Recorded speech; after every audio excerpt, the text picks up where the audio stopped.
de la ventaja comparativa, ellos sabrían que las producciones de las cosas, del pan y vestidos o lo que sea, y de todo lo demás, se va a ir ordenando espontáneamente, guiado por el sistema de precios, en forma tal que todos van a tener más.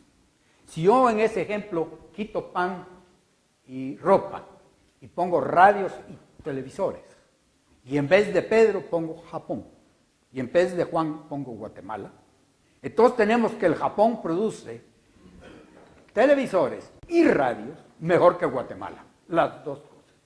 Entonces la reacción intuitiva de alguien es, pero ¿cómo vamos a tener libre comercio con el Japón si todo lo hace mejor? Lo mismo podría haber dicho Pedro, ¿por qué voy a hacer yo esta cosa si juntándonos con aquel hace aquello donde tiene menor desventaja y yo hago aquello donde tengo mayor ventaja, teniendo ventaja en todo? Y tenemos ahí la explicación de por qué con el comercio libre todos van a estar más ricos. Eso es dificilísimo de entender. ¿O ya lo entendieron? No, pero pareciera que es el misterio más grande que jamás ha confrontado la humanidad. Pero el libre comercio lo único que hace es impedir que la gente se enriquezca. Por ejemplo, hace unos años estaba Checoslovaquia, un solo país. Los de Praga hacían negocios con los de Bratislava. Nadie se preocupaba. De repente partieron el país y pusieron una frontera ahí. Ahora son dos países. Ahora lo convirtieron en comercio internacional. Ahora los beneficios del mutuo intercambio ahí están estorbados porque las barreras desvían el uso de los recursos.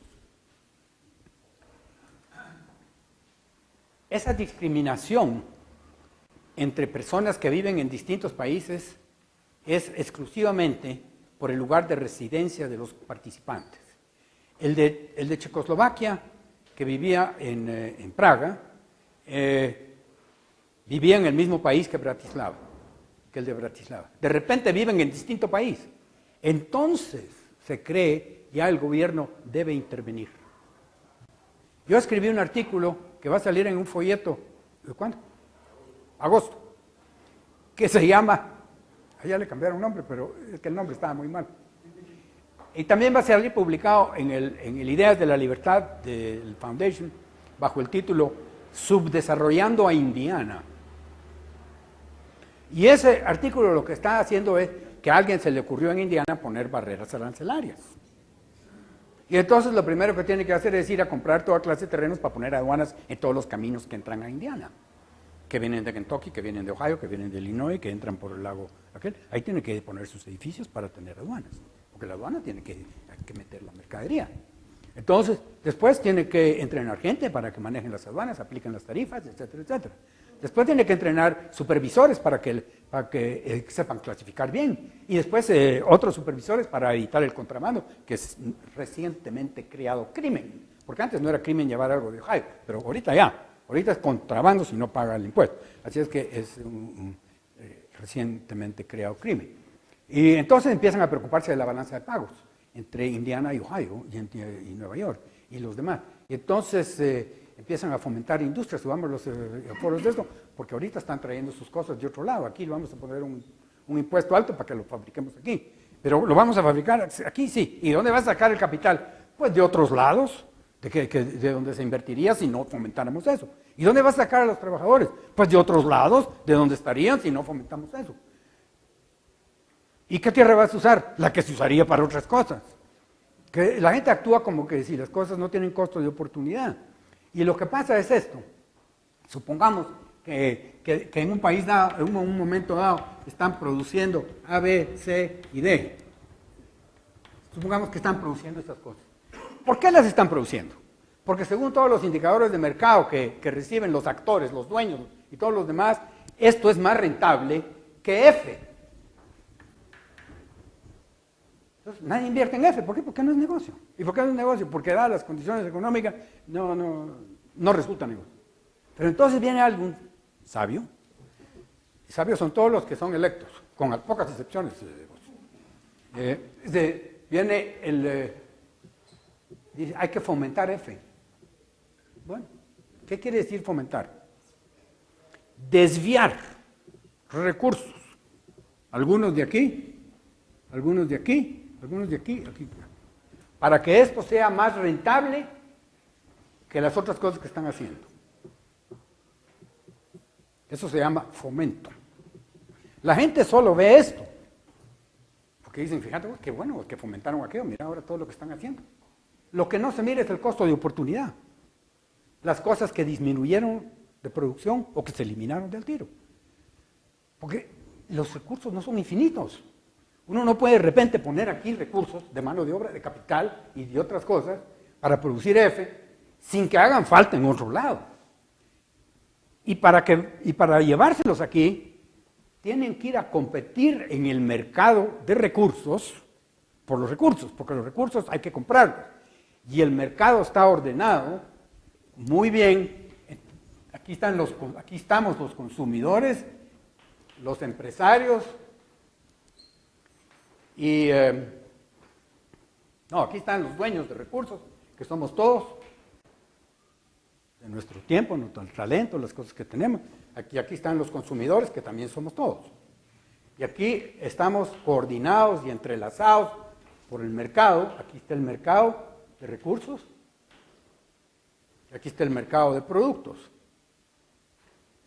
Los dueños de recursos y los empresarios están interactuando en este mercado, estos comprando recursos para hacer aquí en este mercado satisfacer a los consumidores. Entonces, esto está funcionando todo el tiempo. Los empresarios están compitiendo por el trabajo, por los recursos naturales, por los recursos manufacturados, por todo, para transformarlos aquí y traerlos para acá en este mercado. Entonces, los recursos no están ahí sentados. Están empleándose donde es mayor su remuneración dadas las condiciones de mercado en ese momento, que en este caso es aquí. Entonces viene alguien y dice, vamos a fomentar esto, pero por definición, esto no es tan rentable para la sociedad como esto, porque si no, esto es lo que se estaría haciendo y no esto. Así es que esa desviación de recursos artificialmente es empobrecedora. Y el monto del empobrecimiento es la diferencia entre el rendimiento de esto y lo que estarían rindiendo esos recursos, donde estarían espontáneamente guiados por el mercado. Ahora, ¿qué pasa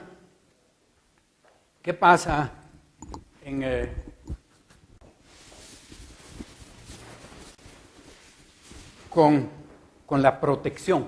Porque, digamos, aquí está Guatemala. Aquí hay un señor, o Estados Unidos. Aquí hay un señor en Estados Unidos que fabrica barriles de acero y trae su acero de Corea. Y entonces su barril lo manda al mercado mundial a competir en el mercado mundial. Pero entonces los sabios dicen, caramba, está entrando aquí acero. Entonces vamos a poner una barrera arancelaria para que este no pueda comprar su acero aquí, sino se lo tengan que comprar a esta otra fábrica que está aquí. Ahora de ahí le llega su acero. Pero esto es más caro. Porque si fuera más barato lo hubiera comprado ahí para comenzar. Entonces lo único que están haciendo es haciéndole más caro a este señor poder competir aquí, o poder competir aquí mismo adentro con los barriles importados, porque los barriles no le pusieron el mismo impuesto que al acero. Entonces ahora ya los barriles importados entran aquí más barato de los barriles que él mismo puede hacer ahí, y empiezan a crear una serie de distorsiones de ese tipo insospechadas,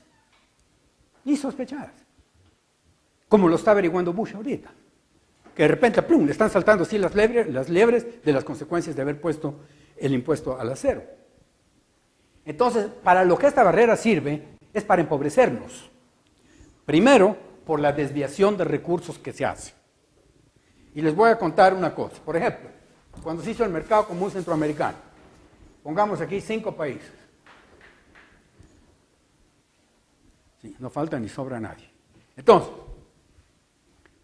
yo participé en esas negociaciones como representante de la Cámara de Industria, trabajando con Fuentes Moore.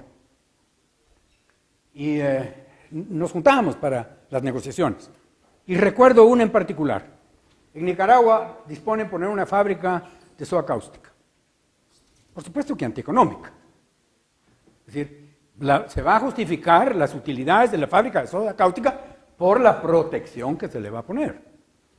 Y la protección se pone lo suficientemente alta para que la gente no importe soda cáustica de otros lados. Es decir, que inmediatamente se le priva al nacional obtener sus insumos del lugar más barato del mundo para obtenerlos del vecino. Entonces, protestaron los ticos.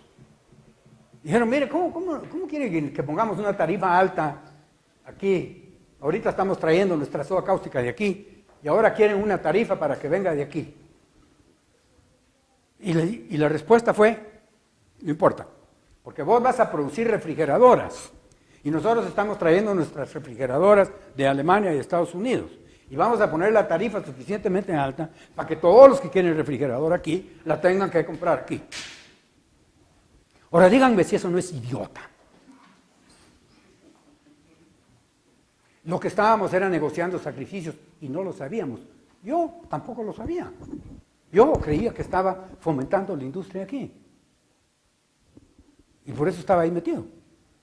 Pero ahora, ya con más sabiduría, veo yo que yo era uno de esos idiotas. Pero eso sigue, y sigue en todo el mundo.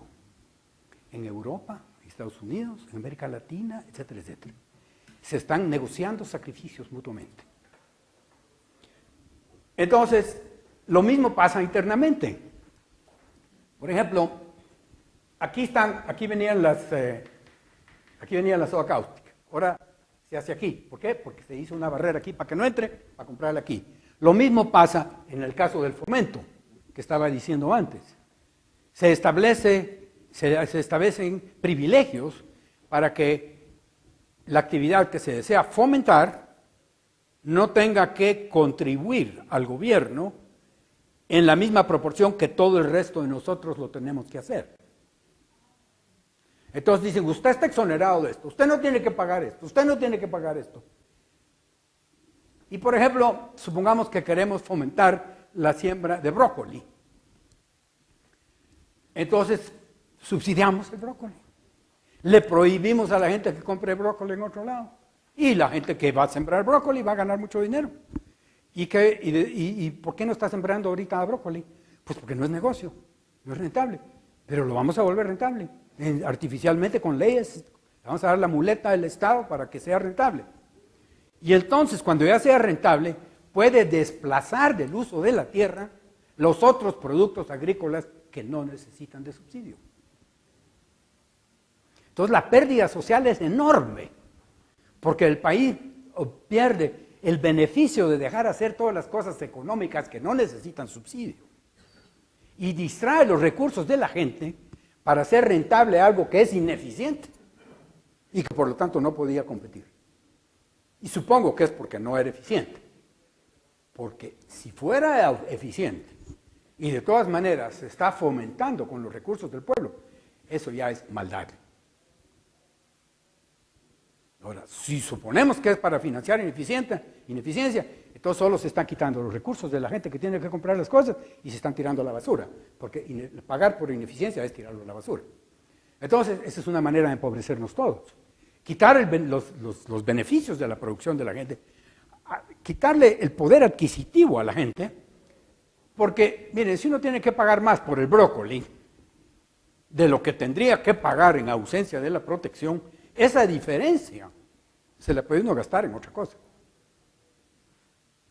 Esa economía que uno tendría al no tener la obligación de subsidiar actividades, se iría a otras actividades que la gente tendría que producir. Aquí se han dejado de producir un montón de cosas debido a ciertos subsidios agrícolas. Aquí se mató el cultivo de la soya, porque porque los de soya no tenían subsidio, no podían competir por la tierra. Se acabó con la ganadería, porque no podían competir con la tierra. Ahora, lo que pasa es que los que tienen subsidios son muy poderosos, siempre, y siempre van creciendo. Si ustedes ven, por ejemplo, en Luisiana, en Florida, para proteger a los fanjul ahí y a los productores de ¿cómo se llama? De azúcar de remolacha, ahí todo el mercado está completamente distorsionado y la gente lo paga. Pero lo que pasa es esto, y esto es una cosa muy importante de tener en mente. Los privilegios que dependen de las legislaciones que pasa el Estado para favorecer a personas o actividades y que paga todo el pueblo de su bolsillo, esos empobrecen a todos, pero ¿qué? Se me fue la onda.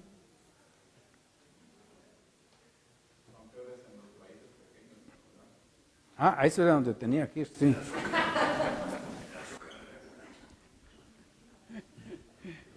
Porque el tema es muy importante. Qué bueno que viniste, porque, mira,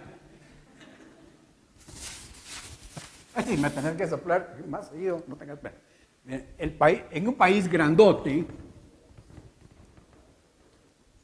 hay un montón de fábricas de acero. Ponen una tarifa alrededor para que no pueda llegar acero de otros lados, pero todavía hay competencia. Todavía se la tienen que fajar. No pueden desperdiciar recursos, dejar que la fábrica trabaje de cualquier manera mientras se van de viaje o mientras se van a babosear. Tienen que estar ahí, viendo que no se desperdicie aquí, que no se desperdicie allá, ser eficientes. ¿Por qué? Porque hay competencia interna. Pero un país chiquitito, donde solo hay una fábrica, la única posibilidad de competencia es del exterior. Eso es lo único que va a obligar a la gente a ser eficiente.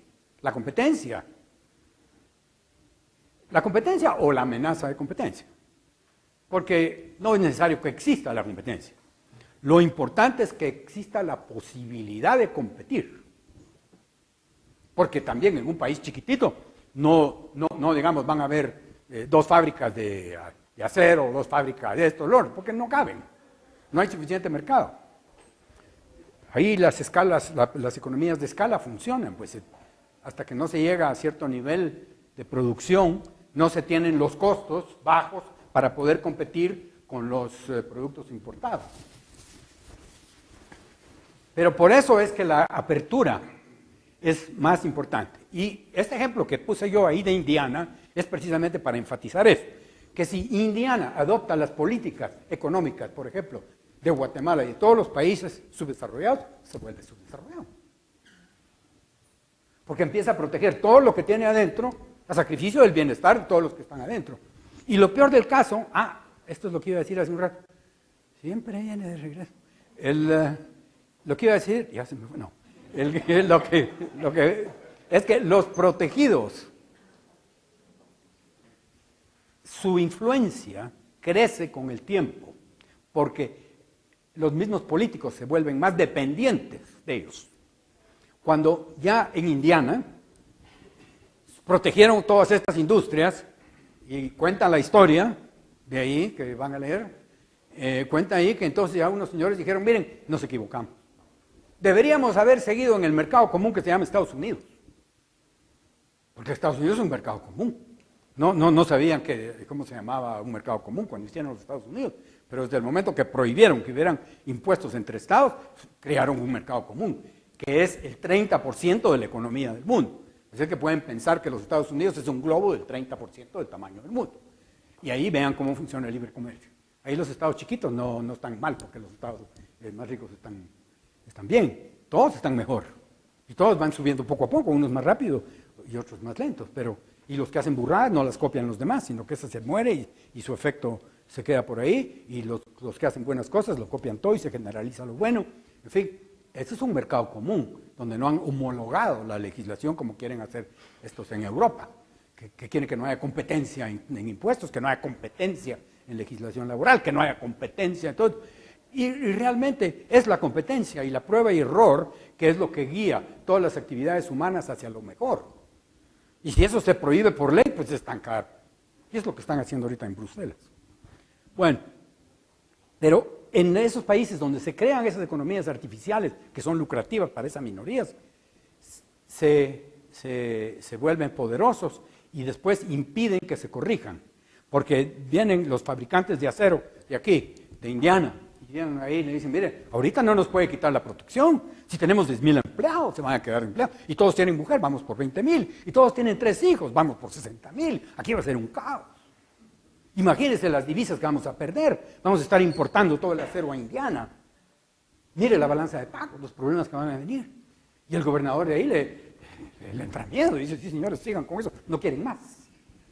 Y así funciona eso. Los intereses creados siempre tienen tendencia a predominar sobre los intereses generales, por una razón. El beneficio de los intereses creados está concentrado en un número pequeño de beneficiados y es de una magnitud importante para ellos. En cambio, el daño está disperso entre toda la población y es de insignificante efecto en cada quien. Por ejemplo, si yo hago peines de plástico y voy con el gobierno y le digo, mire, no puedo competir con los peines que vienen de Corea, suba los impuestos. Yo hago 1,000,000 de peines al año. No, 100 millones. ¿Cuántos guatemaltecos hay aquí? Hay 10 millones. Supongamos que la mitad se peinan. Entonces, por lo menos vamos a vender 5 millones de peines. Entonces, yo gano 20 len por peine, me gané $1,000,000. ¿Y qué va a tener que pagar la gente para que no me gane ese millón de peine? Pues 20 centavos más en su peine. ¿Ustedes creen que la gente que tiene que pagar 20 len por peine de más va a ir a organizarse en una manifestación? El efecto, el daño es insignificante y está disperso entre los 10 millones de gente. Y van a sufrir los 20 len y se van a olvidar y van a pensar en otra cosa. El costo de oportunidad de preocuparse de ese daño es muy alto para ellos. No van a atenderlo. Entonces no son quienes van a poderse oponer a los beneficios significativos y grandes concentrados en un pequeño grupo de gente. Y por eso la gente tiene las de perder y los grupos las de ganar. Además pueden pagar más mordidas. ¿Quién va a ir a pagar una mordida para economizarse 20 len? ¿De qué tamaño tiene que ser la mordida? En cambio, el que recibe los 20 len por los 5 millones, ese sí puede ayudar a lubricar el proceso.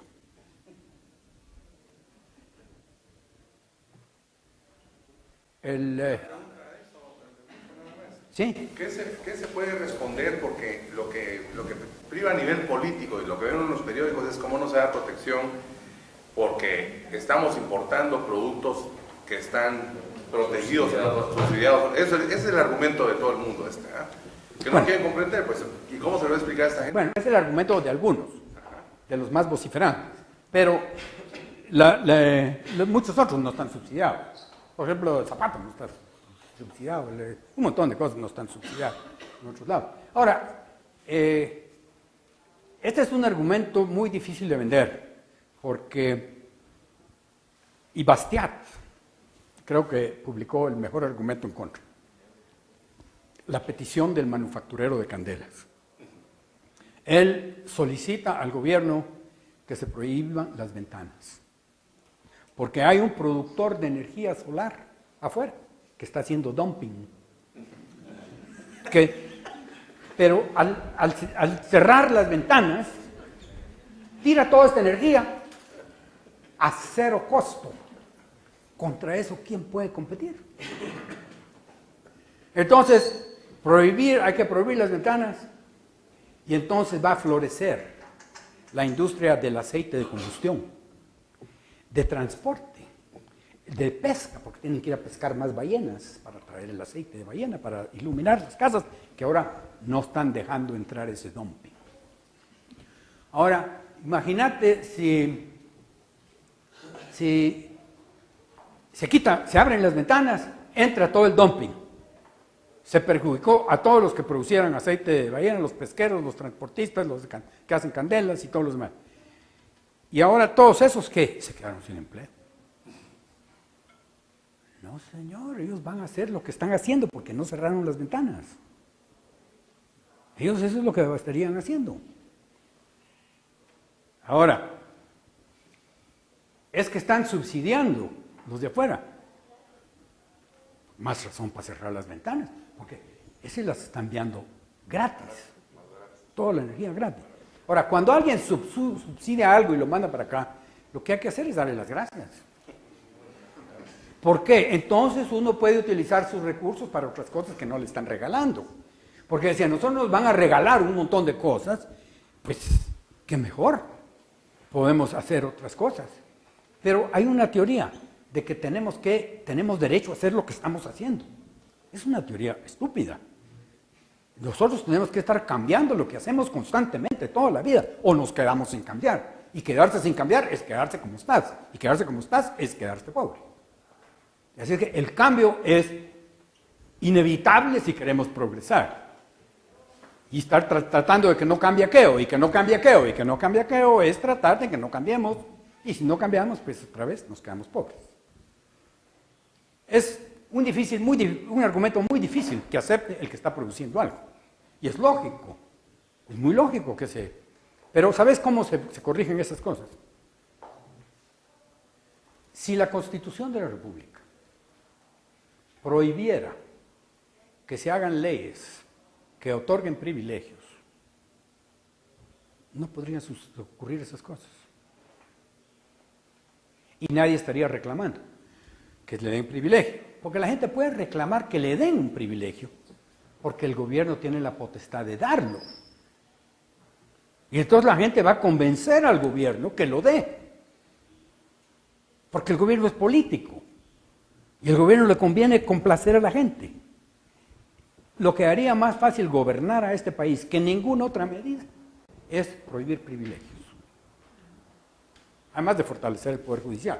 Pero, de medidas económicas, si mañana apareciera una ley que diga se prohíben los privilegios, gobernar este país sería mucho más fácil. Todos los políticos tendrían mucho más éxito. ¿Estás oyendo? Entonces, eso es lo que queremos hacer con CAI. Parte del programa de gobierno. Es difícil contestar esa pregunta, pero si uno le pregunta a cualquier persona, ¿tú estás de acuerdo en que la ley permita que el gobierno otorgue privilegios a uno que no se los da a los demás? Así en abstracto, esa es la pregunta. Cualquiera, todo el mundo te va a decir que no. Pero una vez ya los diste, ¿cómo los quitas? Los tenés que quitar gradualmente.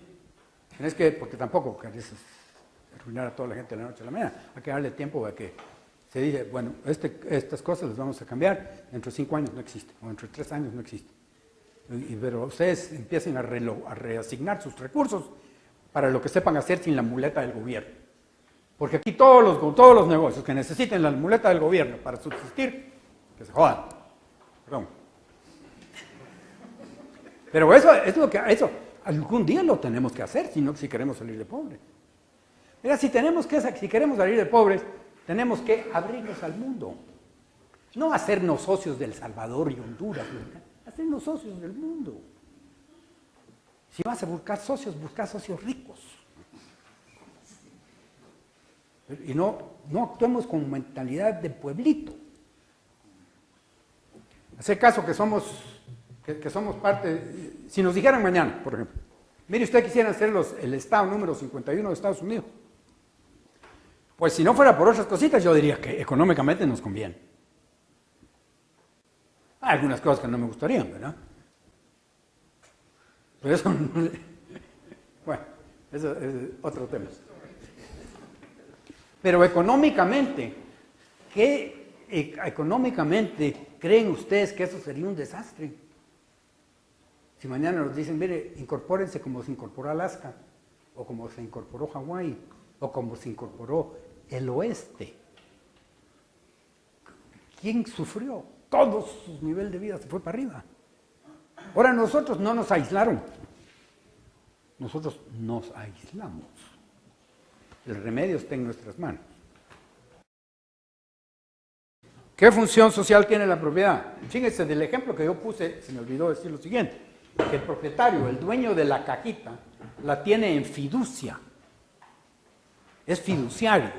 Es decir, tiene su riqueza condicionada a que sirva a la gente. Si no sirve a la gente se lo quita. El mercado tiene los procedimientos para quitárselo. No es instantáneamente, porque el mercado trabaja lentamente, da oportunidad de que todo se ajuste. Pero la propiedad no se tiene en forma absoluta, se tiene en forma de fiducia, o condicionado que sirva bien a los demás. Ahí está la función social de la propiedad. ¿Cuál es la diferencia entre un gobierno enfocado hacia lograr resultado o un gobierno enfocado hacia hacer prevalecer